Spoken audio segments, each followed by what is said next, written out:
Lideramos el camino de la opinión pública y buscamos que la cultura del debate alcance consensos y soluciones a los problemas de nuestro país.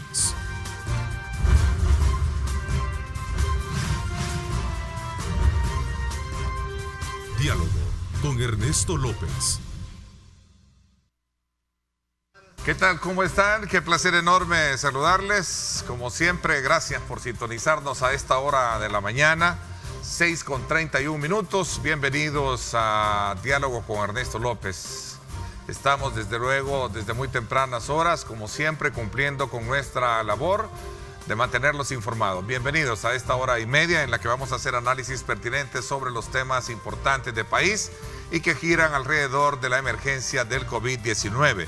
Hoy, en esta mañana, me acompañan acá en nuestros estudios, en esta primera parte, 2 diputados de la Asamblea Legislativa. Quiero saludar cordialmente al coronel Antonio Almendaris, diputado de Concertación Nacional. Gracias por acompañarnos, diputado. Gracias, licenciado, por la oportunidad de, en estos momentos de crisis, estar con el pueblo salvadoreño y recordarles que lo que no puede el hombre, lo puede Dios. Así es. Amén.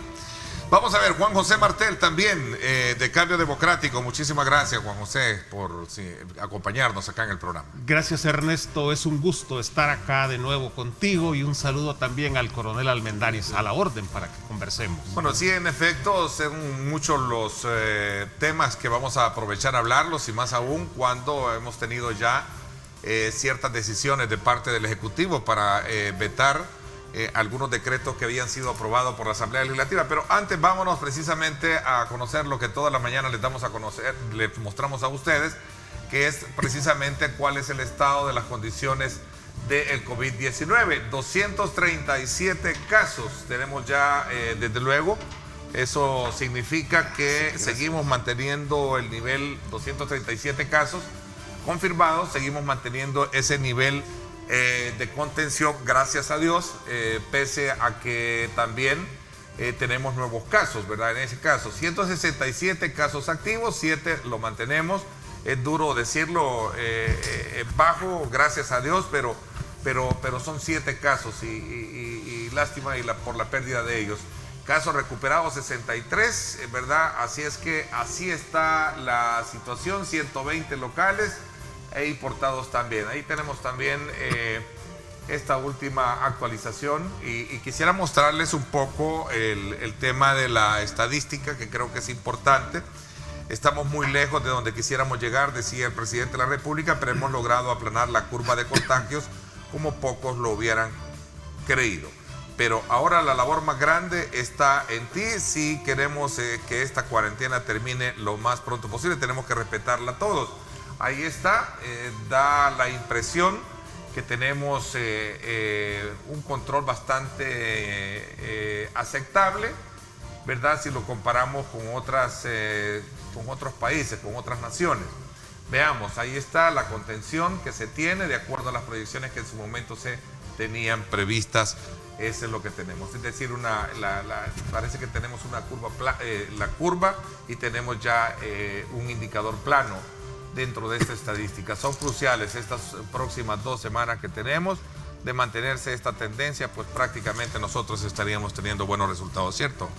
Así es, licenciado. A ver, ¿cuál es la lectura que ustedes tienen de todos estos, digamos, de estos resultados, ya para entrar un poco en materia de lo que vamos a hablar en la Asamblea Legislativa? Bien, gracias a Dios que el señor presidente de la República tomó las medidas tan temprano que nos ha permitido llegar a pesar de eso, a estos niveles, lamentar las 7 muertes. Pero es que si no se hacía la cosa con dureza, muchos no entendemos. Solo fíjese el día siguiente que los compañeros de otras fracciones no quisieron apoyar el régimen, de continuar con el régimen de sección. Todo el mundo se pudo ver de que las calles se convirtieron nuevamente como que no había cuarentena. El hecho de que no tengamos esa cantidad no es sino por las medidas que se tomaron, y bueno, algunas que creemos que desde el legislativo, muchos creemos que es el Ejecutivo el que está haciendo esta tarea, y que si nos pide los instrumentos tenemos que dárselos. Cuando se estaba haciendo una ley de emergencia propuesta por otros partidos políticos en las que prácticamente le quitaban todas esas potestades al señor presidente para contener la gente en las calles, les decíamos, algunos, como el diputado Martel también, hacíamos la reflexión que si eso se aprobaba y se echaba a andar, y si esto se proliferaba entonces la pandemia, la culpa iba a ser nuestra, no del Ejecutivo. Y le voy a poner el ejemplo que usted lo va a preguntar más adelante, que la situación del Puerto de la Libertad. Claro. ¿no? Bueno, y el uso de la Fuerza Armada, que usted es un hombre de armas. Así es, y por eso, quizás por mi formación... Y esto ha creado, desde luego, mucho cuestionamiento, porque una cosa es un cerco sanitario, otra cosa es que muchos lo están llamando como un cerco militar. Hoy le hago la pregunta, usted el que entrevista, la pregunta, y la gente habría hecho caso si solo hubieran estado gente de médicos y no hubiera habido Seguramente fuerza. no. Pues entonces por eso es que en este momento para eso se usa la fuerza, para que a los que hacen la parte de salud actúen con garantías y les hagan caso. Porque todo el mundo decía, ¿y por qué? Si ahí no había ningún indicio de contaminación. Hoy yo le pregunto, el señor presidente no hace eso, y de repente, como es un lugar donde llegan de todas partes, porque es un puerto, y se estaba convirtiendo como que era, según lo que vimos a través de los medios de comunicación, porque no pudimos constatar de que se estaba haciendo ya como que era vacación. Entonces, ¿qué hubiera pasado si de repente hubiera surgido ahí una gran contaminación? Culpa del presidente. Entonces, sí, yo creo que hay que ver lo que no pasó y por qué pasó. O sea, en resumen, lo que me quiere decir es que esta tendencia plana que están mostrando, esta curva, en algún momento es producto precisamente también por ese factor de coerción que ha sido necesario utilizarlo para bien de la población. Así es, que me disculpe, pero hasta en nuestros casos, cuando el niño esté enfermo y se le va a poner una inyección, el niño no entiende por qué le va a doler lo que le van a poner, pero los papás y todo el mundo sabe el por qué. Entonces, a costa del llanto que va a tener. A costa del llanto sabemos que va a haber un beneficio que es necesario, ¿no? Entonces, lo mismo en este caso. La gente que está batida de salir, no salir, y que no está contaminada, no entiende por qué no puede salir. Y bueno, es como es la gente que salió y que está contenida. Es cierto, podía haber otras medidas y no estar llevándolo a una cuarentena, etcétera. Hay también artículos en el Código Penal que se pueden utilizar, pero ¿qué pasa? Si no se hace así, esa gente sería, como dicen el término, el vector, o sea, la persona que hubiera andado contaminando a otras personas. Vamos a ver, Juan José, ¿cuál es tu valor agregado o segregado que podríamos tener en este análisis así introductorio, ¿no? Bienvenido. Sí. Gracias, Neto. Sí, no, efectivamente, los resultados nos están demostrando que las medidas que se han tomado han sido correctas. Algunas incomprensibles, otras han generado oposición, pero también tenemos que ver el resultado. Es decir, somos uno de los países que por primera vez en décadas está siendo ejemplo de cómo deben hacerse bien las cosas. En un primer momento el argumento era que se estaba haciendo demasiado exagerado, que lo que íbamos a tener era una gripita y que por lo tanto se estaba sobrereaccionando frente a un problema. ¿Qué es lo que pasó? La historia hoy le está dando la razón al presidente y al Ejecutivo de haber tomado las primeras medidas. Aquí se hicieron cosas que la gente consideraba que eran de locos. Cerrar los aeropuertos sin que hubiera ningún caso todavía confirmado, comenzar a poner gente en cuarentena cuando no había ningún caso confirmado, parecía de locos. Pero ¿qué es lo que ha pasado? La realidad nos ha demostrado que se estaba haciendo lo correcto. Ahora, hay que tomar en cuenta que estamos frente a una situación inédita. No tenemos antecedentes de cuál es la mejor forma de actuar. El último que podríamos tener, pero no hay registros históricos confiables, es allá por 1918 con la que se llamó la gripe española, que causó cientos o miles de muertos en El Salvador. Lo que pasa es que no existen registros. Pero estamos frente a una situación nueva, en que había que actuar de forma diferente. Y eso es lo que muchas veces cuesta entender. Entonces, lo que encontramos en este momento es medidas que están dando resultados y sectores de la sociedad que o no entienden o tienen intereses que les impiden ver los beneficios de lo que está pasando y comienzan a oponerse. Un ejemplo es lo que pasó en el puerto. Creo que muy bien lo explicaba el coronel Almendaris, pero lo que hubo es un cerco sanitario. Es que un cerco sanitario no se hace sacando a los médicos a patrullar la calle, perdón.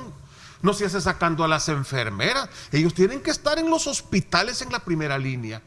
El cerco sanitario se hace a partir de la policía, de la Fuerza Armada o muchas veces de organizaciones de sociedad civil, pero que tienen menos peso coercitivo. El lío es que había que comenzar a encerrar la gente, que ya se le había olvidado que no solo que hay cuarentena, sino que el virus ya está en la calle.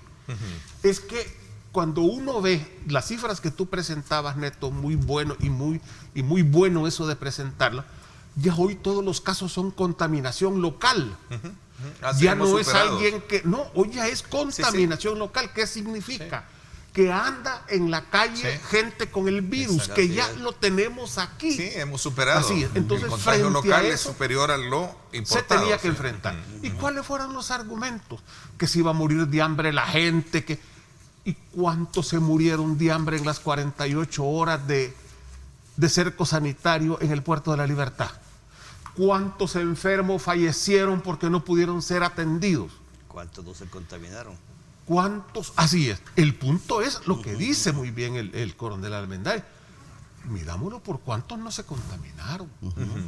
Ya ahorita todavía no se expresara en los casos, porque el virus, como bien sabemos, tarda varios días en comenzar a generar efectos. Y si a mí, desgraciadamente, Dios no lo permita, me contaminan hoy, los efectos van a ser días después. Pero se están tomando las medidas. El punto es que debemos de entenderlas. En estos casos uno tiene que saber a quién le toca el protagonismo. Y en esta situación de emergencia, y hay que decirlo, grave, en que lo que está en juego es la vida, el protagonismo le corresponde al órgano ejecutivo. No puede ser la Asamblea, no tiene los instrumentos para hacerlo. La Asamblea no está diseñada. Ahora, que puede contribuir, que debe contribuir, que puede dar un gran aporte, sí, como lo puede dar el órgano judicial. Pero quien conduce en este momento la epidemia, quien conduce el combate a la epidemia, quien tiene que estar al frente de esta crisis, es el Ejecutivo. Y ahí es donde tenemos que entenderlo. A ver. ¿Sabe quizás lo que yo puedo sugerir? Nunca, desde que he estado en la Asamblea Legislativa, he visto un trabajo más armónico como el que hubo en el reciente gobierno que acaba de terminar, del FMLN. Digo que lo armónico por lo siguiente: a usted le consta de que por primera vez el Ejecutivo, el Legislativo, el Judicial, Fiscalía, trabajamos en armonía y conjunto. Hacíamos reuniones, la Asamblea convocaba al Gabinete de Gobierno de Seguridad, al señor Presidente de la Corte Suprema de Justicia con la señora Presidente de la Sala de lo Penal, el señor Fiscal y nosotros, y comenzábamos a ver, en el caso de la delincuencia, ¿qué es lo que se necesita? ¿Qué hay que hacer? Bueno, aquí están los instrumentos, y así fue. Como de tantas muertes que había en el 2015, este gobierno entregó con 7. O sea, que ya venía a pique. O sea, el mérito del descenso de la delincuencia comienza cuando comenzamos a trabajar en conjunto. ¿Por qué menciono esto? Porque nosotros muchas veces creemos que estamos ayudando o creemos que podemos ayudar y no lo hacemos. Y me ¿No es el caso de hoy en día, coronel? Con el ¿No veto. hay coordinación en ese sentido, me quiere decir, para No hay- poder no hay- atender no hay- el tema de la pandemia No. entre estos órganos de Estado? Así es, si hubiera un comité de Ok. crisis como lo hicimos con la delincuencia, con el gobierno del FMLN, estuviéramos conociendo de primera mano, inclusive como el caso ese, que nosotros, la experiencia de Rodrigo y de algunos de nosotros le decíamos, ¿por qué no hacemos tal cosa? ¿Y por qué no tal otra? Y así fue como bajamos la delincuencia. Reconoce buenos resultados, pero demanda también Más otros aspectos más- importantes de coordinación. Más coordinación como lo establece la Constitución. Y le voy a poner el caso. Usted se refirió a los vetos. Uno de los Ya vetos. vamos a hablar de eso. Yo quisiera salir Ok. un poquito con el tema del Puerto de la Libertad, perdón que lo interrumpa, pero hablando del puerto, y ya que ustedes lo trajeron como un ejemplo de lo que se está viviendo hoy en día, por cierto, la presencia del fiscal general generó muchas reacciones y reacciones de toda índole, especialmente cuando indagaba información con elementos de la Fuerza Armada. También eso yo ¿Qué creo. piensa? Pues por mi formación militar le voy a responder. ¿Qué pasa si yo al venir aquí quiero indagar algo con el señor que está en entrada? Él está cumpliendo una orden suya o el jefe, ¿verdad? Tal vez no tiene todo el panorama, ¿no? Y estará él también facultado a decir cosas digamos, de este nivel. Entonces, yo creo que, y le sugiero al señor fiscal, que para eso tiene la facultad de convocar, inclusive si quiere, al ministro de la Defensa, o preguntarle al teniente quién está al mando de esta operación. Le va a decir mi capitán, mi mayor, mi coronel, y decir, bueno, quiero hablar con el coronel. Coronel, él a lo mejor ya estaba facultado, no quizás, estaba facultado para decirle, señor fiscal, la orden es esta y esta. Pero el teniente no le respondió como ¿A su criterio correctamente? no a mi criterio, a mi formación militar, ¿verdad? De que él, a nosotros, inclusive durante el conflicto armado, usted pudo ver que una de las fallas que hubo para comunicarnos hacia la población, a diferencia del FMLN, era que cuando usted llegaba de un comandante y le preguntaba, le decía, el COPEFA le va a informar, ¿verdad? O el ministro le va a informar. Pues esa formación sigue. Entonces, no era el teniente el que tenía que informarle. Él hubiera preguntado quién está al mando de esta operación. Aun y cuando la figura del fiscal general es quien tiene el monopolio de la investigación y toda la, digamos, como el respaldo legal para poder hacer las investigaciones pertinentes para el cumplimiento de la ley. Aún con eso, porque el teniente tiene tiene su área de operaciones y a eso se limita. El concepto en todo lo tenía el que estaba al mando de la operación. Hubiera preguntado quién está al mando y a él hacerle las preguntas. A ver, Juan José, ¿cuál es tu comentario con relación a este episodio que no dejó de despertar muchas inquietudes, ¿no? Claro. No, la verdad es que en esto estamos aprendiendo todos. Tú lo dijiste al principio. Yo creo que la acción del fiscal fue positiva de ir a ver, es decir, quería llegar. Pero estaba también un elemento militar que tenía órdenes precisas. Es que yo no puedo llegar, mire, yo soy diputado, y sacar la credencial, y no se puede. Es decir, esas son las cosas que no se pueden hacer. El fiscal, como tú bien dices, Ernesto, tiene el monopolio de la investigación judicial. Pero toda investigación judicial tiene procedimientos legales. Toda investigación tiene fases. Y era lógico, de repente se bajó un señor de una camionetona y quizás nunca lo había visto en su vida el elemento militar que estaba ahí y llega, mire, yo soy el fiscal, no, disculpe. No puedo resolverle, no puedo contestarle.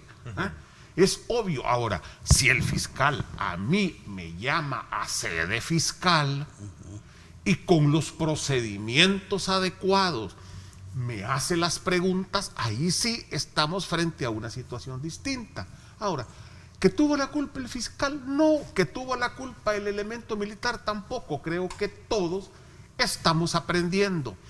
Incluso el mismo fiscal no ha levantado tanto ruido con esto.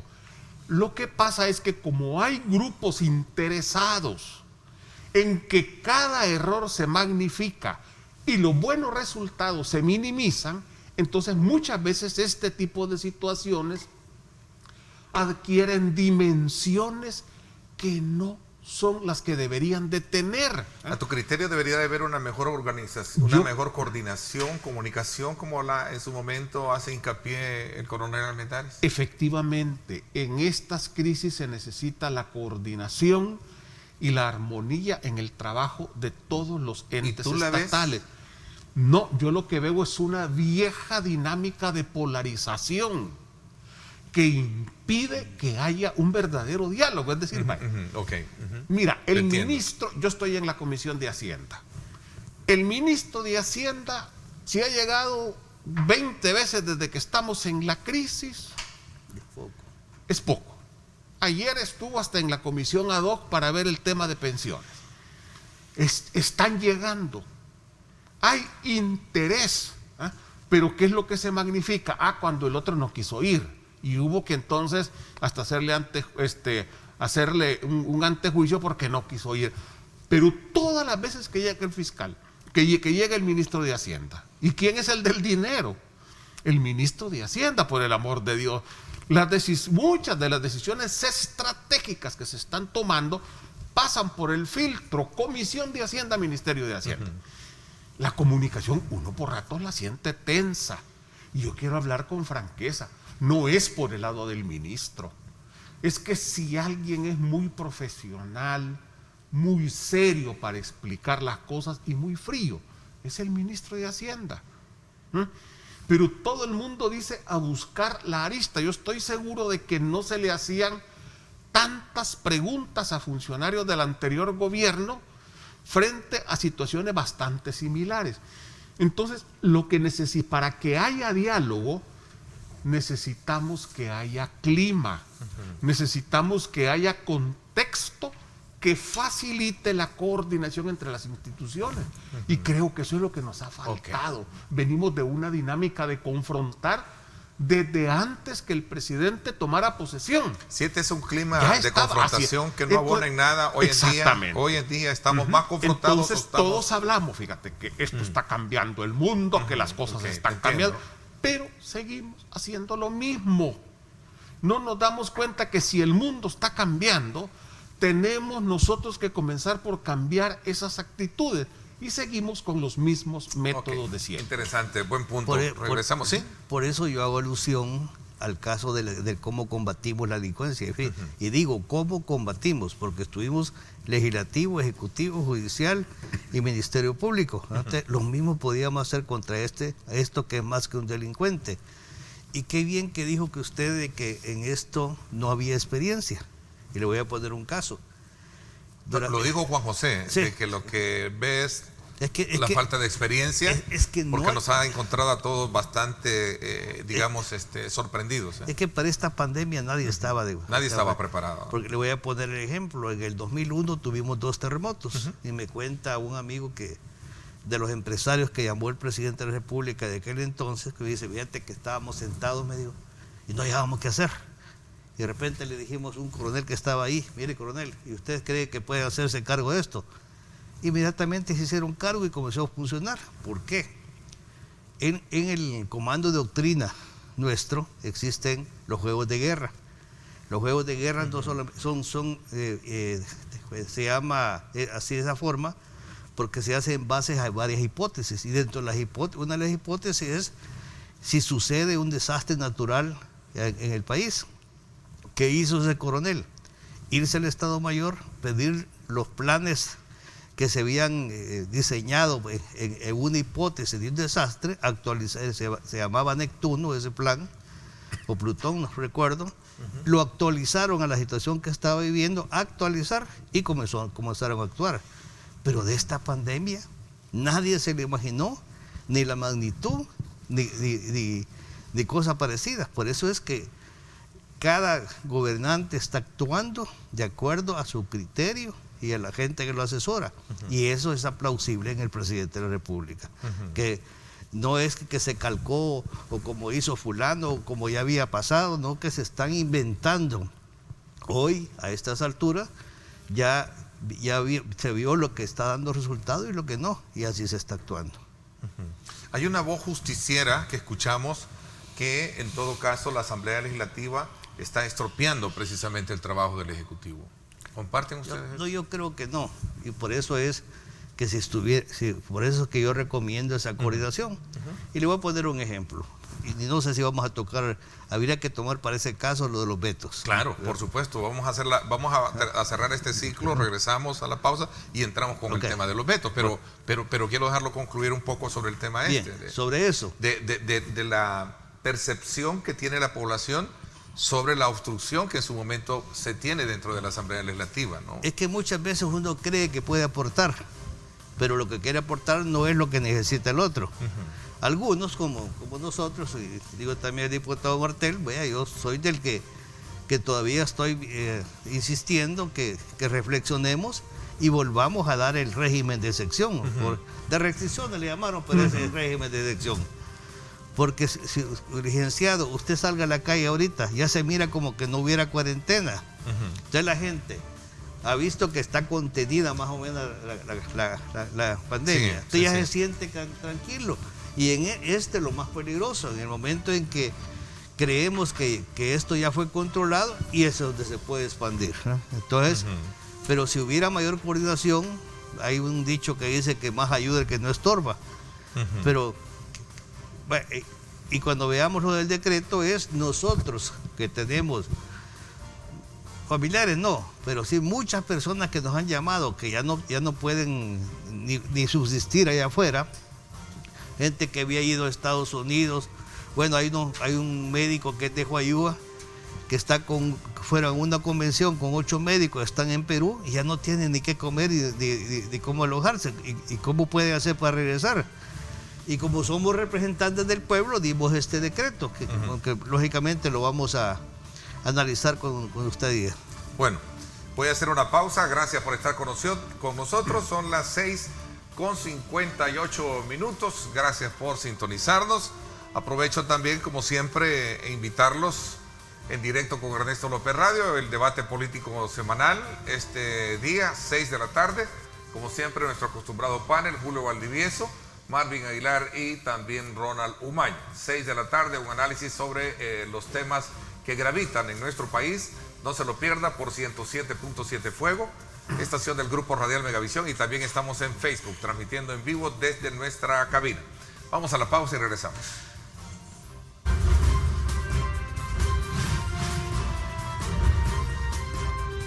Diálogo con Ernesto López. Estás viendo Diálogo con Ernesto López. Yo me quedo en casa. Sé un héroe 503.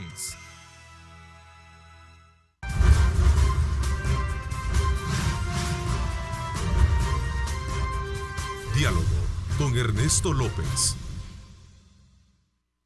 Bueno, nuevamente gracias por estar con nosotros. Nos acompaña Juan José Martel y también el coronel Antonio Almendaris, ambos diputados, y estamos haciendo una evaluación sobre el reto que ahora se tiene como país, precisamente para entrar en concordancia, comunicación y coordinación entre todos los órganos de Estado para afrontar la emergencia COVID-19. Vámonos ahora puntualmente a la Asamblea Legislativa.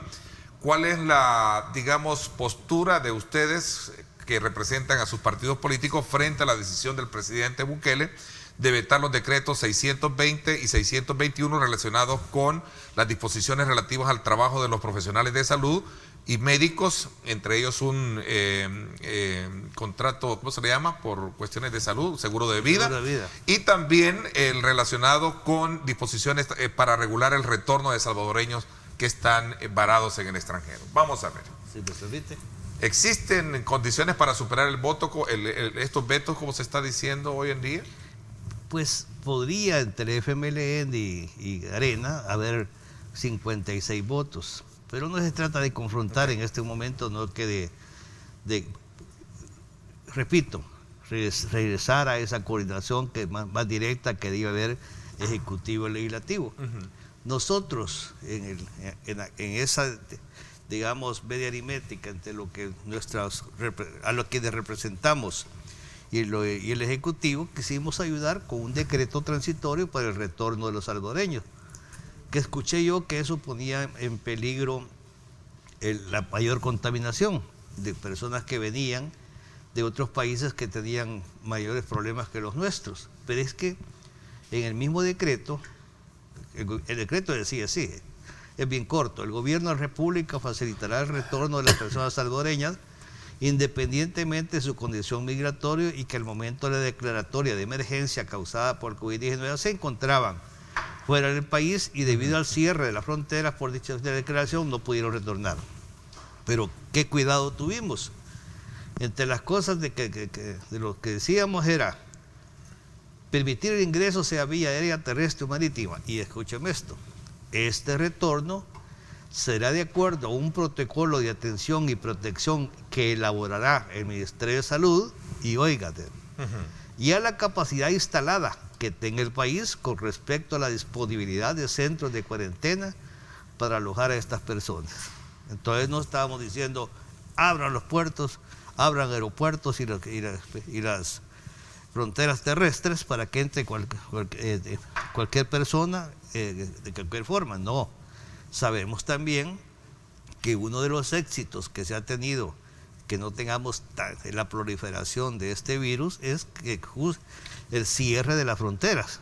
Pero también, repito, estamos viendo la situación de todos esos hermanos salvadoreños que ya están que no pueden pagar. Unos están de arrimados, otros a saber si en la calle están porque ya no tenían ni parientes ni amigos fuera de donde se encuentran.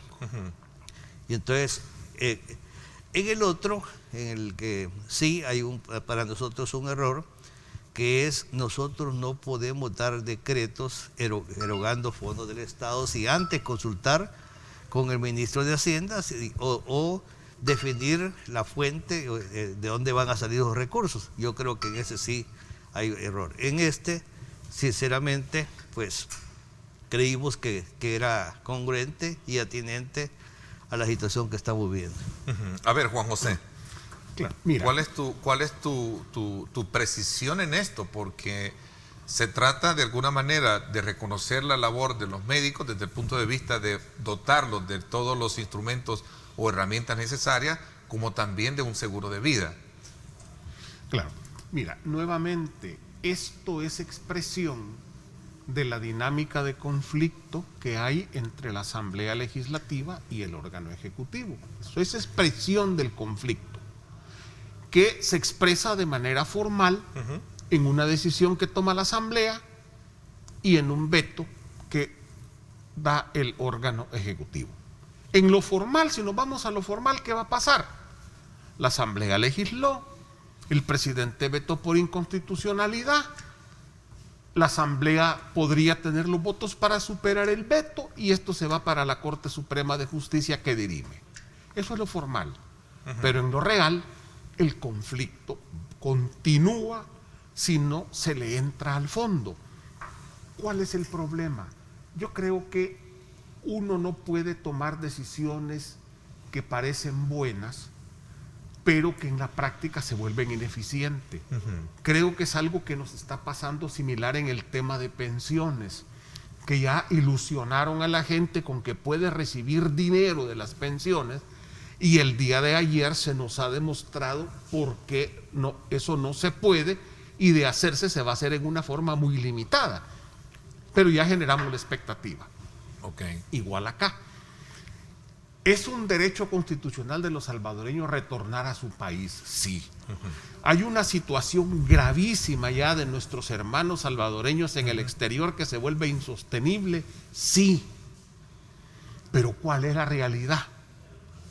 La realidad es que no pueden venir y entrar normalmente. Tienen que pasar por un proceso de cuarentena.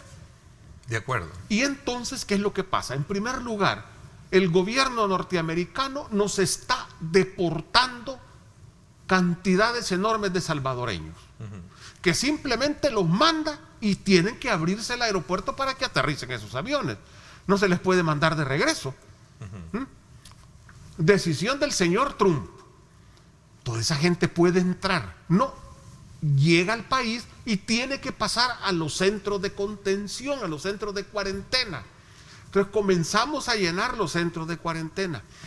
Toda la gente que anda en la calle y que tiene que irse a la cuarentena porque se convierte en un riesgo de contaminación, llena los centros de cuarentena. Entonces, todo ese factor impide que los salvadoreños puedan venir y puedan entrar. Esa es la realidad. Posiblemente hay un exceso al decir veto por inconstitucionalidad, pero ¿qué costaba generar niveles de coordinación? Además de eso, se vinculó con el otro caso, que es que se comienzan a tomar una serie de decisiones que implican el manejo de recursos sin hacer las consultas debidas. Es que no se puede decir compre esto, gaste en esto, si no se tiene la certeza de que hay los recursos. Tenemos una ley debió haber de pasado responsabilidad a consulta del fiscal Ministerio de Salud para saber si habían, y Hacienda, y si el habían Ministerio recursos de para Hacienda eso. fundamentalmente. No hubo a la hora de no aprobar hubo esto. ninguna. Son decisiones que se tomaron a la carrera, casi entraron con dispensa de trámites. Y lo digo ese porque tipo esas de fueron las cosas. argumentaciones que planteó el veto en términos de que no hubo las consultas pertinentes para aprobar esto. Efectivamente, entonces, ¿qué es lo que pasa? Pero además de eso, es un poco, siento yo, como para sacar pecho. Es que en este momento los esfuerzos que está haciendo el gobierno para dotar al personal médico del equipo de protección necesario son increíbles. En un momento en que todos los países del mundo están comprando mascarillas, están comprando esos trajes que se ven como que son de astronautas, etcétera, para poder proteger al personal médico. No hay en este momento como ir a comprar tortillas a la tienda, ese tipo de productos. Se han encarecido. ¿Cuánto vale hoy una mascarillita de estas sencillas que cargamos y cuánto costaba hace un tiempo? Todo se ha encarecido. Y el gobierno está haciendo un enorme esfuerzo para que todo eso esté, y lo está encontrando. Y ahí hay que decirlo, la empresa privada está dando un gran aporte, donando mascarillas, donando trajes, etcétera. Y hay todo un esfuerzo. Incluso el día de ayer estaban detectando que muchos de los equipos no han llegado porque hay atorones en los mandos medios. ¿Qué hizo el gobierno? De inmediato convocó a una mesa de salud intersectorial, interinstitucional, para entrar a resolver y ver dónde están los tapones que está impidiendo que los equipos puedan llegar a donde deben de llegar. A ver, ¿qué es la mayoría de diputados que están de acuerdo en superar el veto? Hago en referencia a unas declaraciones que diera el diputado del FMLN, Damián Alegría. Buscaremos superar los 2 vetos presidenciales. La gran mayoría de partidos políticos están de acuerdo con que los varados regresen al país, dice. Es ¿Tú que darías los votos para eso? Si tienen los votos, Okay. lo van a superar. Y es Tú lo que no- te tú no- decía, tu partido- tú no darías los votos. la dinámica formal va a continuar. Okay. Tú no darías pero los el votos, te pregunto. No, porque el problema real es que hay un conflicto entre órganos del Estado, que es lo que necesitamos superar. En este momento no se le han querido dar al gobierno todos los instrumentos que necesita. Se refería el coronel Almendaris a la necesidad, por ejemplo, de un decreto de restricción de libertades. Vaya, así le hemos llamado Okay. para suavizarlo. ¿Eso que está provocando? Que más gente está saliendo a la calle. ¿Esto que está provocando? Que esa gente que se está convirtiendo en factor de contaminación, muchos de ellos tienen que pasar a un centro de contención. Entonces, eso está llenando nuevamente la capacidad instalada en ese sentido. Por lo tanto, yo insisto, el problema de fondo es un conflicto que se ha instalado, y que si ese conflicto no se supera, al final el daño se le hace a la población. Okay. Pueden haber votos, no me cabe duda, pero eso es expresión de continuar en la misma dinámica que hemos tenido hasta Coronel este Almendaris, momento. su partido, ¿en qué línea estaría ubicándose bajo esa, digamos, iniciativa que se estaría planteando? Entiendo que Arena también ha aceptado su inconformidad. Nosotros lamentamos, decía el diputado Carlos Reyes, que el presidente haya vetado 2 decretos. Sin embargo, estamos abiertos al diálogo con el Ejecutivo. Bien, por eso hablaba yo de la coordinación que debe haber entre el legislativo y el ejecutivo. Si usted mira, yo resalté, porque por cierto ese decreto, yo trabajé en él, y se les puso ese punto, siempre y cuando existiera la capacidad instalada para poder alojar a la gente que viene de afuera, ¿no? Sino decir, entren y que la contaminación se hiciera peor que como estamos.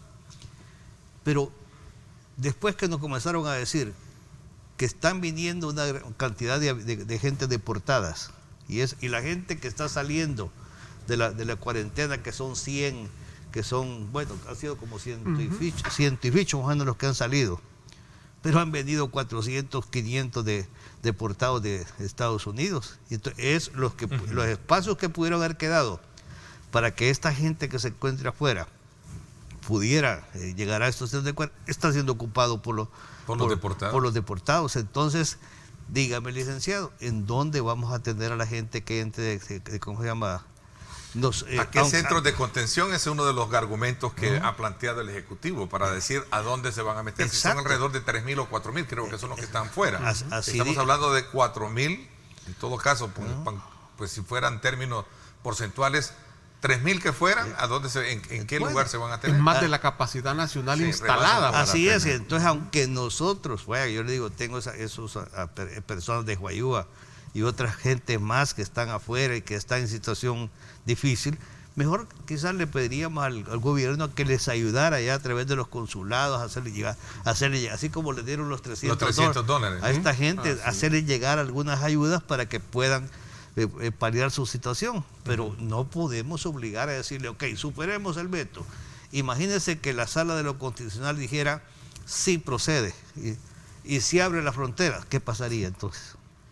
Entonces, aunque es una propuesta, nosotros votamos por ellos, pero tenemos que tenemos esa gente que está afuera desesperada, pero tenemos también que comprender que una cosa así puede arruinar todo lo que está pasando, que se ha hecho hasta este momento. Y fíjate lo irónico, el grupo de médicos que está en Perú, de Huayúa, que se ha quedado varado en Lima, del cual creo yo tengo Oscar, un buen amigo ahí y todo.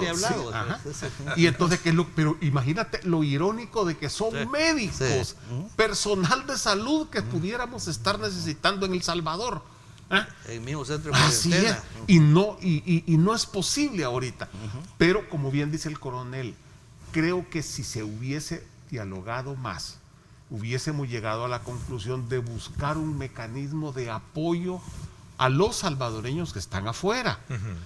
No todos, a lo mejor, algunos están ya instalados en casas de parientes, no todos tienen la misma situación, pero hay gente que fue por razones de, por ejemplo, en este caso, de una capacitación profesional y que ya no tienen cómo continuar manteniéndose ya, creo que están en el hotel más barato de Lima.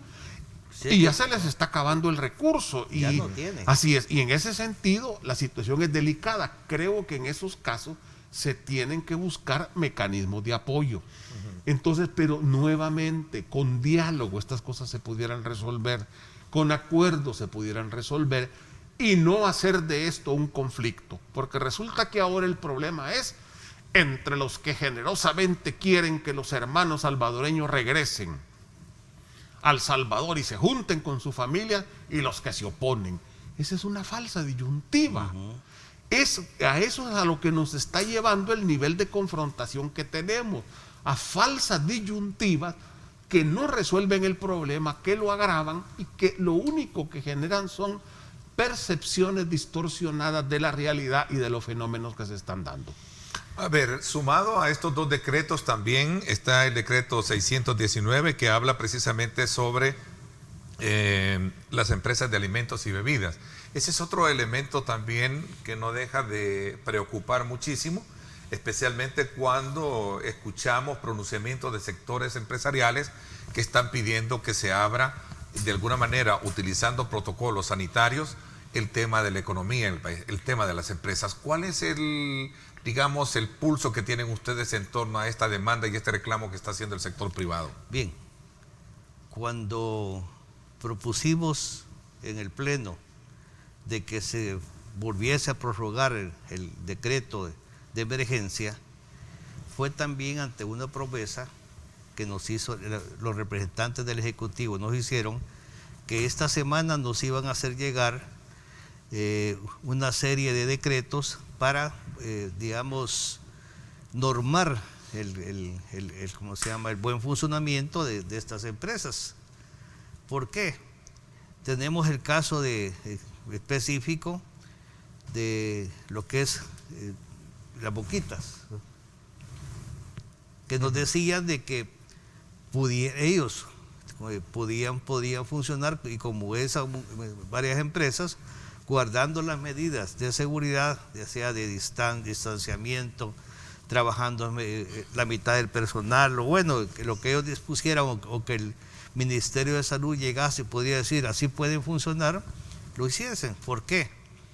Porque como hablábamos fuera de cámaras, el problema no solo hay que pensarlo en este momento, no que en el futuro, de que la gente, por las medidas que se están tomando, primero Dios, ya nadie fallezca, pero ¿qué va a pasar después si no hay empleos? Los empleadores, que pues también el dinero se les acaba. Y si esto continúa y no se trabaja, no recibe sueldo, pueden llegar a comenzar a desaparecer. Ya comenzaron a ver, pero ¿cómo concretizar y aterrizar en algo a partir de ese nivel de conciencia que usted está planteando? Porque Bien. Los empresarios, es cierto, están bajo la lógica de apoyar y darle prioridad al tema de salvaguardar la salud de los salvadoreños, pero escucho de ellos también la necesidad de poder generar y garantizarle empleos, y eso es lo que no se tiene ahorita. Por eso es que le decía de que cuando prorrogamos lo existente, fue ante la promesa de los titulares que llegaron a la asamblea a platicar, a conversar con nosotros, de que iban a presentar una serie de medidas para poder reactivar llamémosle exactamente el trabajo de estas empresas, y que no después fuera peor la medicina que la enfermedad. Entonces eso estamos esperando, de saber qué es lo que nos proponen, porque como dije, es que no hay que nosotros adelantarnos a decirle qué tiene que hacer el Ejecutivo, no, que nos diga el Ejecutivo qué es lo que quiere, y en base a la experiencia que existe en la Asamblea, también decirle, ¿y por qué no también tal cosa y tal cosa de esta forma? Y así poder hacer el trabajo en conjunto. A ver, Juan José, ¿cuál es tu impresión de este factor económico que tiene que, de alguna manera, que salvaguarda precisamente y garantiza la estabilidad de empleos en 3 o 4 meses? Porque claro, eso es de alguna manera el horizonte que muchos prevén que se va a ver seriamente afectado. ¿Qué se puede hacer desde la perspectiva de la Asamblea Legislativa al no tener una concreción, una postura concreta con relación a este tema? Mira, yo parto de que lo más importante es la vida y la salud, pero eso es la prioridad, no la exclusividad. Pero todos coincidimos en eso. No, esa es prioridad, no es exclusividad. Hay que entrar a ver ya el tema económico, eso es fundamental. Se nos viene una crisis nacional en el marco de una crisis mundial que todo el mundo está coincidiendo ya en que va a ser peor que la del 2008. Nosotros estaríamos a la espera de que en esta semana, tal como lo prometió el ministro de Hacienda, tengamos ya la primera visión de cuál es ese plan económico. Yo sí creo que guardando las medidas de seguridad para la salud, necesitamos iniciar un proceso de reactivación de la parte estratégica de la economía, y que eso está a todos los niveles. Porque ahora no es un problema de mediana, grande y pequeña empresa. Es cierto, cada una tiene sus distintas fortalezas y niveles de debilidad. Pero te pongo un ejemplo. Hay grandes empresas ganadoras. Los supermercados, por ejemplo. El sector farmacéutico. Pero hay grandes empresas perdedoras también. El sector de la aviación, de las líneas aéreas, para ponerte un ejemplo. Pero si te vas a nivel bajo, también hay sectores perdedores, el del tallercito de mecánica, el barbero, que tiene su barbería, ¿sí? Agricultores. Pero hay un el sector agricultor está trabajando, que entiendo que tiene licencia de trabajo, ¿no? Tiene problemas. Su producto, obviamente. Su producto. Pero también tenés sectores pequeños ganadores, la tiendita. Sectores profesionales, abogados, odontólogos no están trabajando. En ese sentido, creo que es necesario comenzar un proceso de reactivación de lo estratégico de la economía, preservando la salud, preservando el empleo y tratando de que el golpe en relación al PIB, es decir, el impacto macroeconómico, sea lo menor posible. Creo que si logramos combinar salud, empleo y un impacto lo más amortiguado posible de la caída del volumen de la economía que se expresa en el PIB,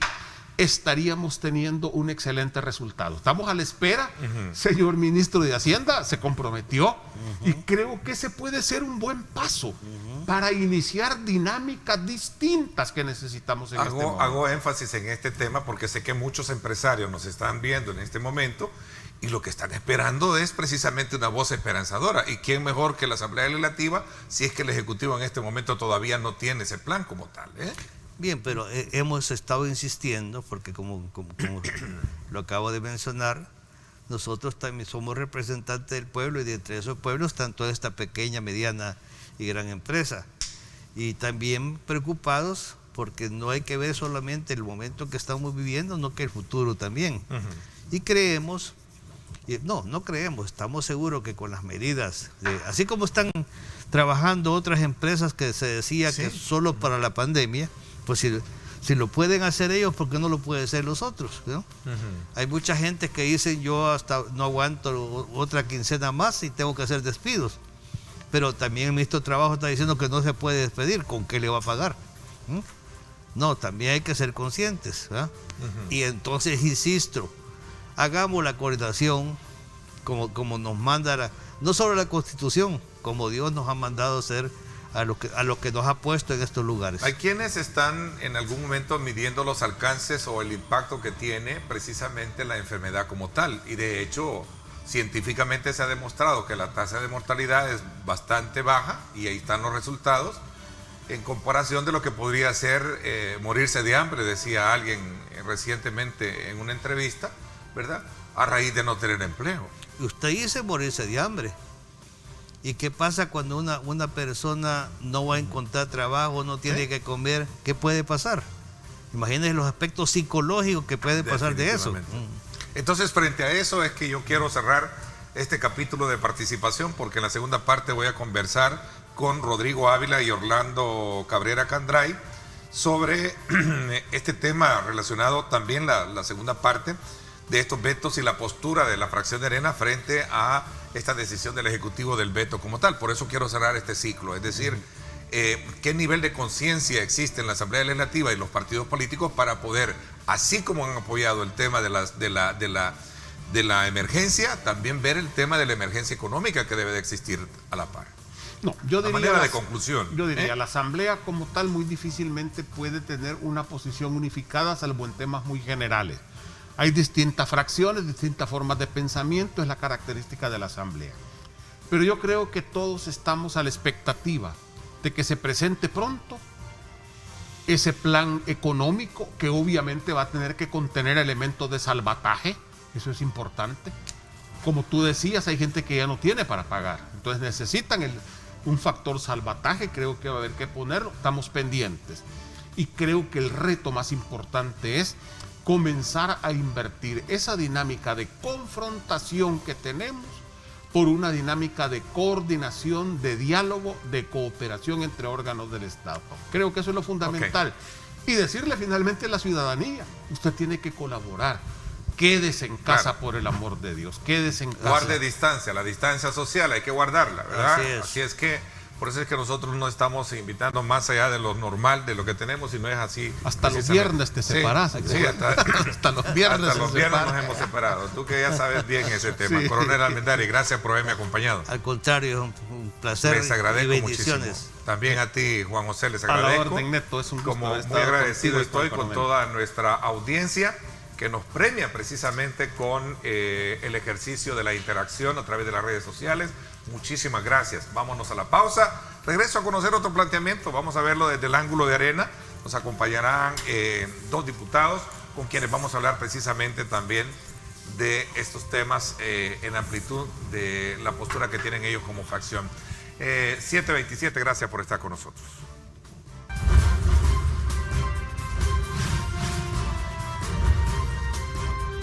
Diálogo con Ernesto López. Estás viendo Diálogo con Ernesto López. Yo me quedo en casa. Sé un héroe 503.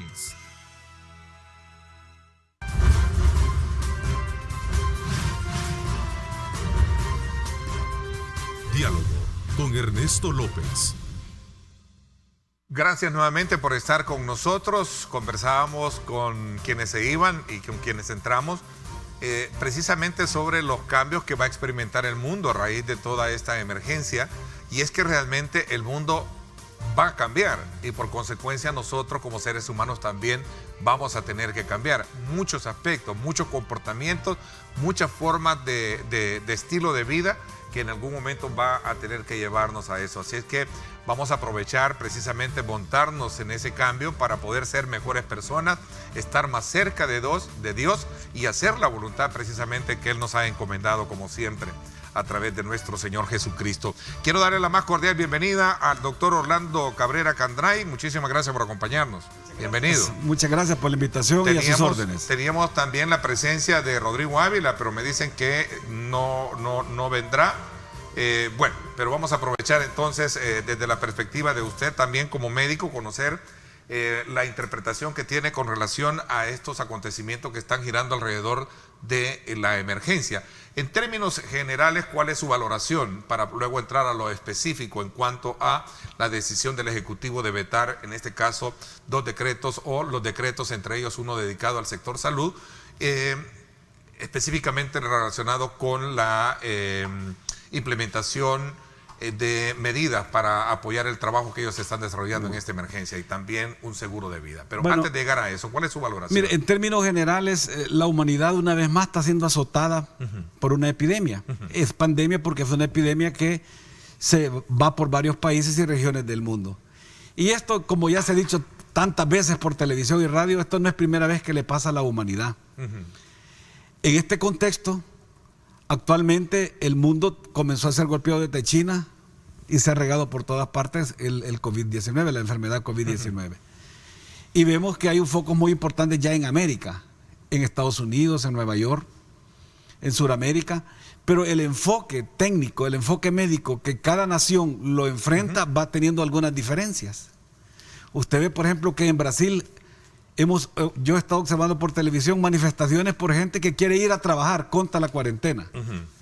Y en otros lugares hemos visto manifestaciones a favor de la cuarentena.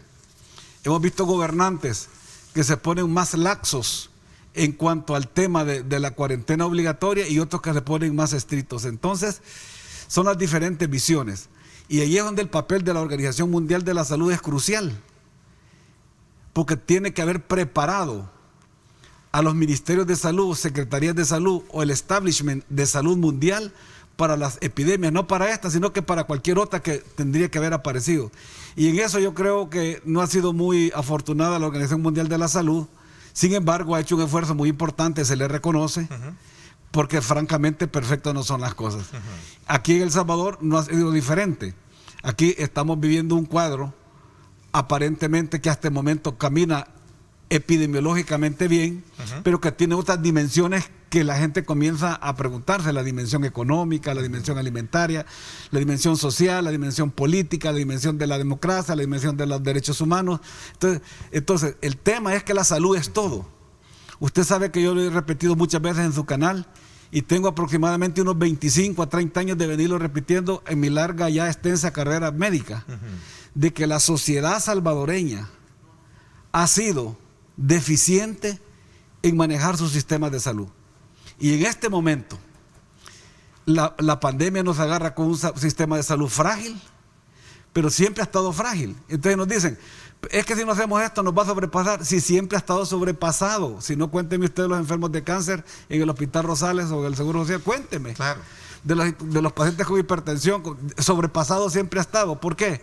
No es porque los gobiernos han sido malos, es porque la sociedad salvadoreña, que es donde se generan los políticos, donde se generan los ministros, donde se generan los diputados, donde se generan los alcaldes, donde se generan los dirigentes de las asociaciones gremiales, es en la familia, es en la sociedad. Ahí es donde no hemos tenido un verdadero análisis de que un gran tesoro que debemos de cuidar es la salud, y que cuidar nuestro cuerpo es la principal empresa. Okay, interesante. Quiero un poco salirme para entrar al tema de los debates. Su fracción ha sido crítica de la gestión en algunos aspectos de cómo se ha manejado esta emergencia. Usted bien ahorita lo está, digamos, clasificando. Hablar de cómo también del tema de la democracia, hablar de otros aspectos que tienen que ver con otros componentes de nación. ¿Hay capacidad o madurez política para poder reconocer que la contención ha sido positiva pese a las medidas severas que se han tomado? Mire, yo quiero ser tajante. A mí me parece que las medidas iniciales han sido correctas. O sea, es que la salud no tiene que andar siendo politizada, mucho menos partidizada. Las medidas de cerrar aeropuertos, aeropuertos fueron importantes. Lo demuestra la curva. Lo demuestra la curva que está achatada. Ahora, que lo que pasó cuando salieron a comprar los $300 fue un error. Ese fue un error. O sea, esas son las cosas que tampoco no se pueden decir de otra manera. Ahora, lo que uno no puede es generar conflictos donde no debe de haber conflictos. Si aquí los que estamos en la Asamblea Legislativa hemos llegado por 3 años y luego volvemos a nuestras actividades. Igual los que llegan al Ejecutivo, esos a veces no están ni los 5 años, a veces están menos tiempo. Ya vimos que ya hay un segundo ministro de Salud, ya vimos que hay un segundo director del Seguro Social. O sea, vea usted que donde han habido cambios en el gabinete es en salud, por la propia dinámica de los acontecimientos. Entonces, en ese contexto, las decisiones tienen que ser tomadas técnicamente. Fíjese usted, están comprando plaquinol, hidroxicloroquina. Pues ayer y antier aparecen estudios muy importantes del Hospital de Veteranos de los Estados Unidos y en la ciudad de Manaus, estado de Amazonas en Brasil, y en Francia, donde dicen que no estaría sirviendo para nada. Ahora, la sentencia socrática aquí se hace valedera con la pandemia del COVID. Que él afirmaba que solo sabemos que no sabemos nada. Pues lo mismo pasa con esta enfermedad, es tan nueva que cualquier cosa que ahora se afirme mañana puede no afirmarse. Claro, porque hasta el ibuprofeno en su momento se dijo que era la que estaba funcionando, ¿no? Entonces tenemos que entender que las decisiones de políticas públicas en salud pública se hacen con medicina basada en evidencias. Es contexto, con protocolos, con investigaciones, pero que esas decisiones que llegan a evidencia se hacen con la toma de decisiones médicas con base a experiencia. Ok, interesante. Voy a hacer la pausa, regreso un poco para que entremos de lleno al tema legislativo. Sí. Y también su impresión con relación, Ernesto Mason de su partido ha establecido una coordinación con el gobierno para establecer también un cerco sanitario en el centro de la capital. Quiero conocer sus impresiones en su calidad como médico. 7:37 minutos, gracias por estar con nosotros.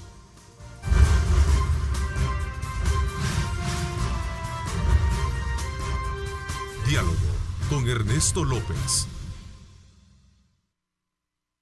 Estás viendo Diálogo con Ernesto López. Yo me quedo en casa. Sé un héroe 503.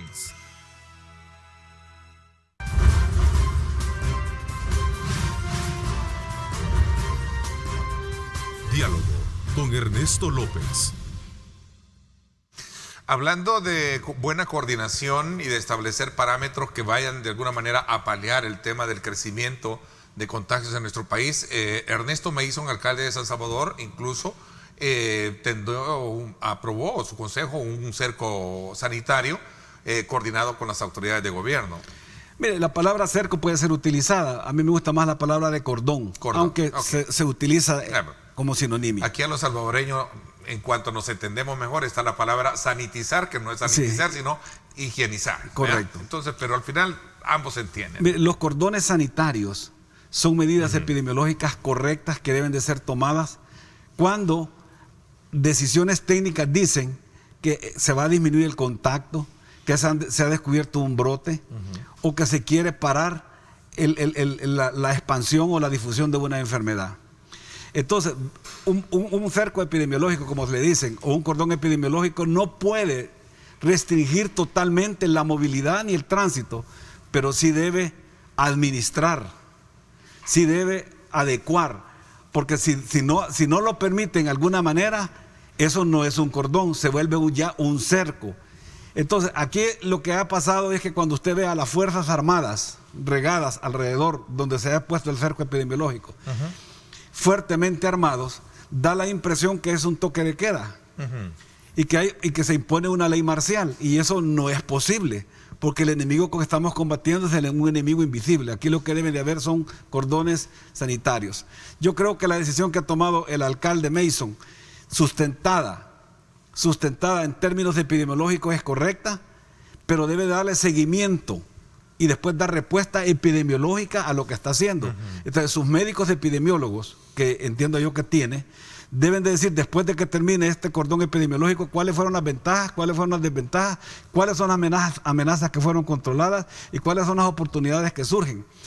Porque de acuerdo a mi criterio y entender, las próximas 2 semanas van a ser de muy importante difusión del virus, porque estamos en una fase de transición de la fase 2 a la 3. Pero cuando usted vea el último reporte y ve que ya hay más casos de contaminación local que importados, usted se da cuenta que estamos en la fase 3, ya de que el virus está caminando comunitariamente. Pero eso no quiere decir que ande en el aire, o que si las calles están vacías, el virus dice, entonces no salgo porque no está. No, el virus está con nosotros, porque la transmisión es de persona a persona. No es que porque si el virus ve las calles vacías ya no camina, o si porque no ve carros no camina. No, el virus está con nosotros y por eso es la contención. Y por esto el tema de las cuarentenas debe ser bien administrado y el tema de los aislamientos tiene que ser bien administrado, porque es diferente. Cuarentena se le hace a los que supuestamente están sanos en investigación, y en aislamiento son aquellos que ya están con la enfermedad, aunque sean asintomáticos. Escuchaba a los especialistas decir que las próximas 2 semanas son decisivas. Son importantes. Y qué bueno que la curva se ha mantenido aplanada, ¿verdad? Gracias a los modelos de contención, duros, drásticos, pero serán decisivos. Por eso es bien importante evitar el contagio, y más aún cuando se han logrado ver que la mayoría que ha superado el tema de los importados con los locales, ¿no? Sí, los casos locales ya superaron a los casos importados. Entonces ya estamos francamente en la fase 3. Entonces, las próximas 2 semanas son de mantener las cuarentenas domiciliarias obligatorias con las debidas excepciones. Lo que yo creo que no se debe de hacer es militarizar en el mal sentido de la palabra, sino que las fuerzas militares y las fuerzas de seguridad pública, como la policía, deben ser utilizadas para resguardar ¿qué? La salud de todos. Es que este es un tema de todos. Sí, aquí porque no se quiere decir, pero es que hay un montón de soldados que se han contaminado y un montón de policías que se han contaminado. Ok, hablemos de eso. Vámonos ahora al tema de este veto, específicamente el 620. 620, el veto 620, que habla de disposiciones generales para apoyar la labor de los trabajadores de salud, incluyendo también un seguro médico. El presidente de la República lo vetó precisamente junto con otros 4 vetos, por considerar que habían vicios de inconstitucionalidad, y algunas argumentaciones de carácter jurídica tienen que ver por la falta de consultas pertinentes y las indagaciones de los recursos para poder facilitarles estas armas, mejor dicho, estas herramientas a estos héroes de blanco. Mire, esta propuesta surgió, yo la hice, me reuní con varios médicos, con varias enfermeras y otros trabajadores de salud de limpieza y algunos sindicalistas y gente que participa en movimientos sociales a favor de la salud, e hice la propuesta como pieza de correspondencia, a la cual se unieron otros diputados de las diferentes fuerzas políticas que con sus aportes lo modificaron y lo hicieron mejor. Yo sí creo vehementemente que el Estado salvadoreño, a través del gobierno de la República, tiene que salvaguardar la protección y la salud de todos los trabajadores de salud, de la gente que está en limpieza, de la gente que está en mantenimiento, de las enfermeras, de los médicos, paramédicos, gente que trabaja en las farmacias, y tiene que darle la protección adecuada. ¿O por qué cree usted entonces que se hace tanta publicidad cuando se entregan anteojos, cuando se entregan mascarillas en los últimos días? Porque en los días anteriores no se estaba dando. Entonces, entiendo además que es difícil conseguir las cantidades que uno quiere. Es como que yo vaya a comprar un montón de ventiladores mañana si no son aguacates. Entonces, esto lleva un tiempo, un proceso, pero yo creo que los trabajadores en salud tienen todo el derecho y el gobierno la obligación de darle la protección a todos. Además, en el ejercicio de la profesión van a haber enfermedades, pero también van a haber muertos. O sea, negarlo sería un sofisma, negarlo. Van a haber muertos en los trabajadores de salud si esto continúa como va. Ya dijimos que la curva va aplanada. ¿Bajo qué criterios, digamos, bajo qué respaldo eso se puede decir? Porque puede crear también cierta, digamos, cierto temor, cierta duda, especialmente en los trabajadores. Es decir, si no tienen, es lógico, si yo no estoy protegido, yo me puedo contaminar. Claro. Entonces, no hay ninguna duda. De hecho, entiendo que hay algunos médicos y enfermeras. No hay ninguna duda. Si usted está atendiendo pacientes contaminados o enfermos y no tiene protección, no tiene por qué dudar, se va a contaminar. Entonces tenemos que darle protección adecuada a los trabajadores de salud, y aún protegidos pueden haber un nivel mínimo de contaminación. Miren, en Italia el 30% de fallecidos, leía un estudio, que han sido trabajadores de salud. Grande. En España han habido otro montón de personas que fallecen. Entonces, por eso se hablaba en este proceso, en esta propuesta, de darles un seguro de vida a los que por accionar en esta epidemia, en esta enfermedad, terminen perdiendo la vida. Es como justo, es como correcto. Ahora también, eso no quiere decir que por eso, por miedo, no vamos a actuar. Tenemos que actuar y tenemos que protegernos. Y quien nos manda a cumplir la misión tiene que darle los medios para cumplir la misión. Y en este caso, el gobierno de la República manda a los médicos, a los trabajadores de salud, a cumplir una misión. Para cumplir esa misión tienen que dar los medios suficientes y necesarios para cumplir la misión, y respaldar, en caso de bajas en el cumplimiento de la misión, un seguro de vida para la familia. Eso es de justicia social. Eso es correcto. Ahora bien, que no se haya consultado, claro que se ha consultado. Esto se consultó con personal de los sindicatos, de algunos, por supuesto, no de todos. ¿Con el ministro de Salud? Con el ministro de Salud no se consultó, pero es que la Asamblea Legislativa tiene su rol y el ministerio tiene su rol. Imagínese usted que si la Asamblea Legislativa tiene que consultar todo al Ejecutivo para tomar decisiones, ahora tenemos que ser independientes, pero tenemos que tener un trabajo armónico entre ambos. Entonces, no generar conflicto donde no debe de haber conflicto. Porque el gran problema es que la sociedad salvadoreña vive conflictuada de puro gusto. Ahí se enoja mucha gente porque el presidente veta, y si es derecho constitucional que tiene. El mismo derecho constitucional que tiene la Asamblea la Legislativa de generar leyes y decretos. Entonces lo que debe haber una armonización y dejarse de pelear, sino que poner al paciente en el centro del quehacer en esta pandemia, porque ese es el objetivo de los tres órganos del Estado, de la sociedad política y de la sociedad civil: hacer que haya menos enfermos y menos muertes en esta contienda. Voy a hacer una pausa. Cuando regresemos, ¿hay disposición de superar este veto de su fracción? Me la responde cuando regresemos. Vamos a la pausa. Gracias por estar con nosotros.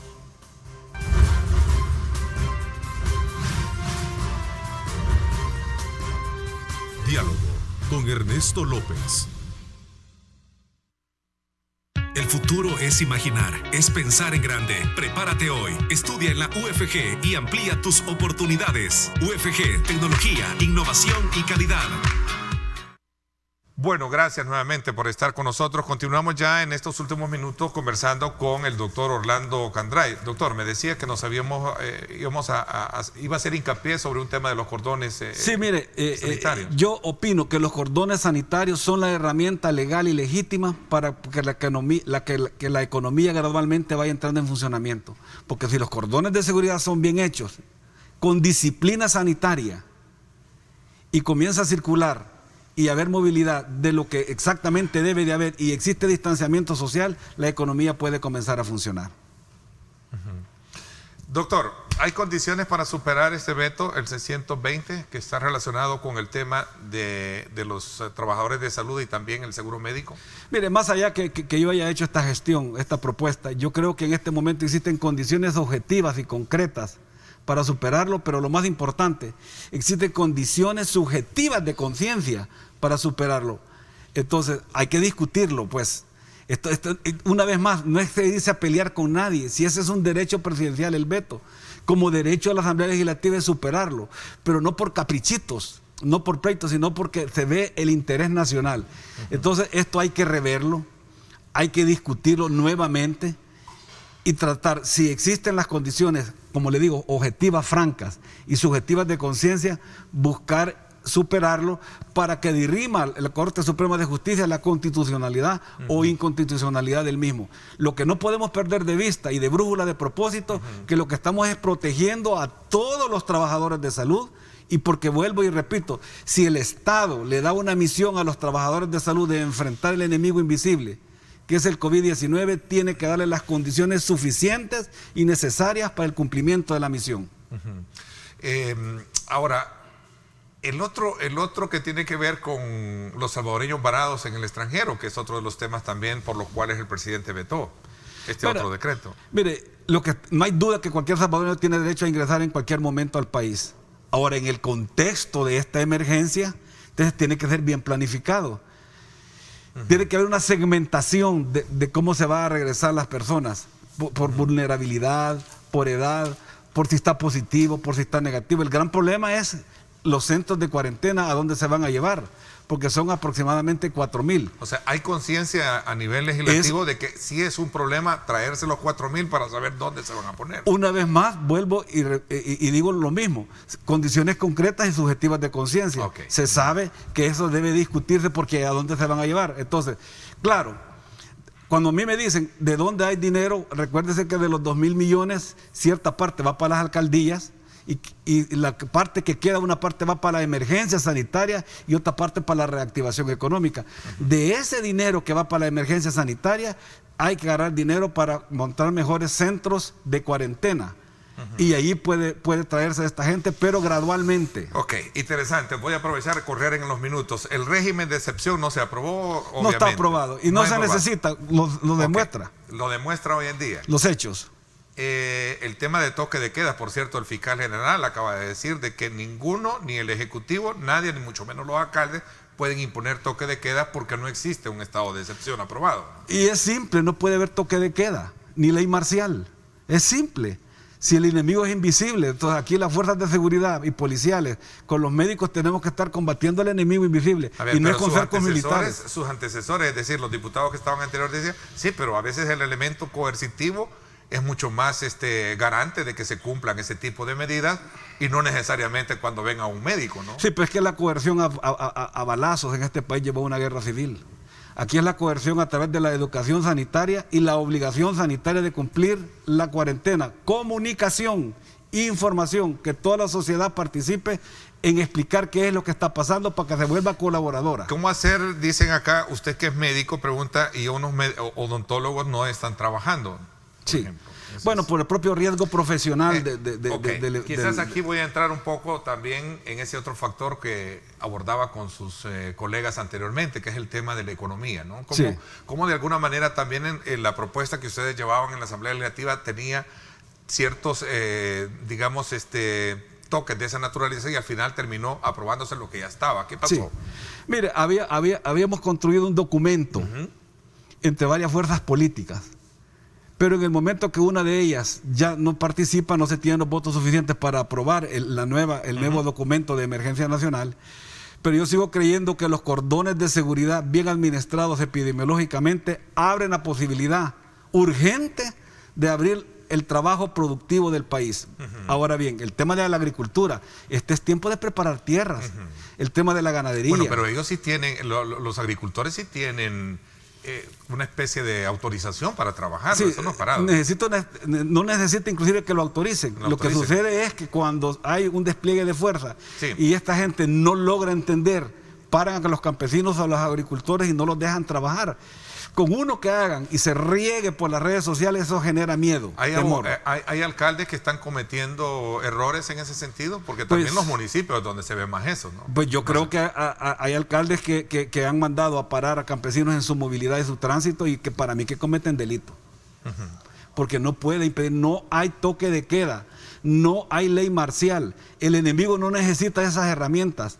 Lo que necesita este enemigo, que es el virus, es conciencia y disciplina sanitaria. Las alcaldías son fundamentales en esto, los cordones sanitarios coordinados con el Ministerio de Salud.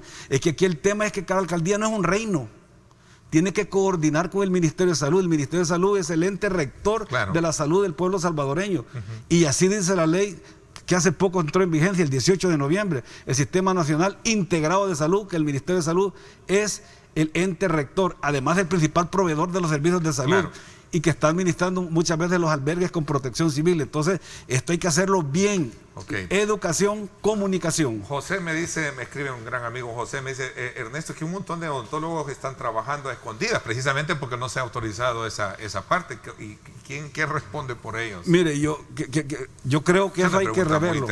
Bien difícil para los odontólogos porque no están trabajando, pero ciertamente por el carácter de su profesión pueden contaminarse si atienden a pacientes que estén portadores del virus. Y ese es el problema, que la mayoría de pacientes son asintomáticos cuando ya son positivos. Le agradezco muchísimo que me haya acompañado esta mañana, doctor. A sus apreciables órdenes, es un honor estar con usted. Muchísimas gracias. Saludos a nuestros buenos amigos en el oriente del país, su tierra. Usulután, Berlín. Berlín, ¿verdad? Mi tierra también, Usulután, la tierra de Vladimir también, por ahí lo vi. Del granero de la República. Sí, así es.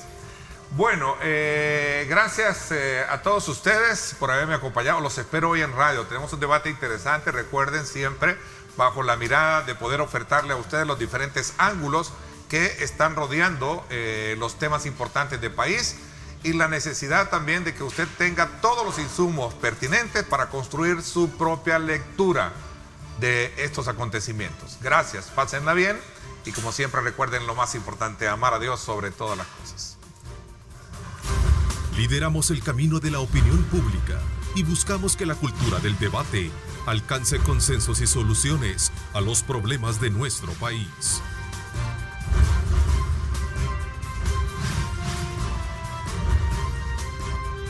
Diálogo con Ernesto López.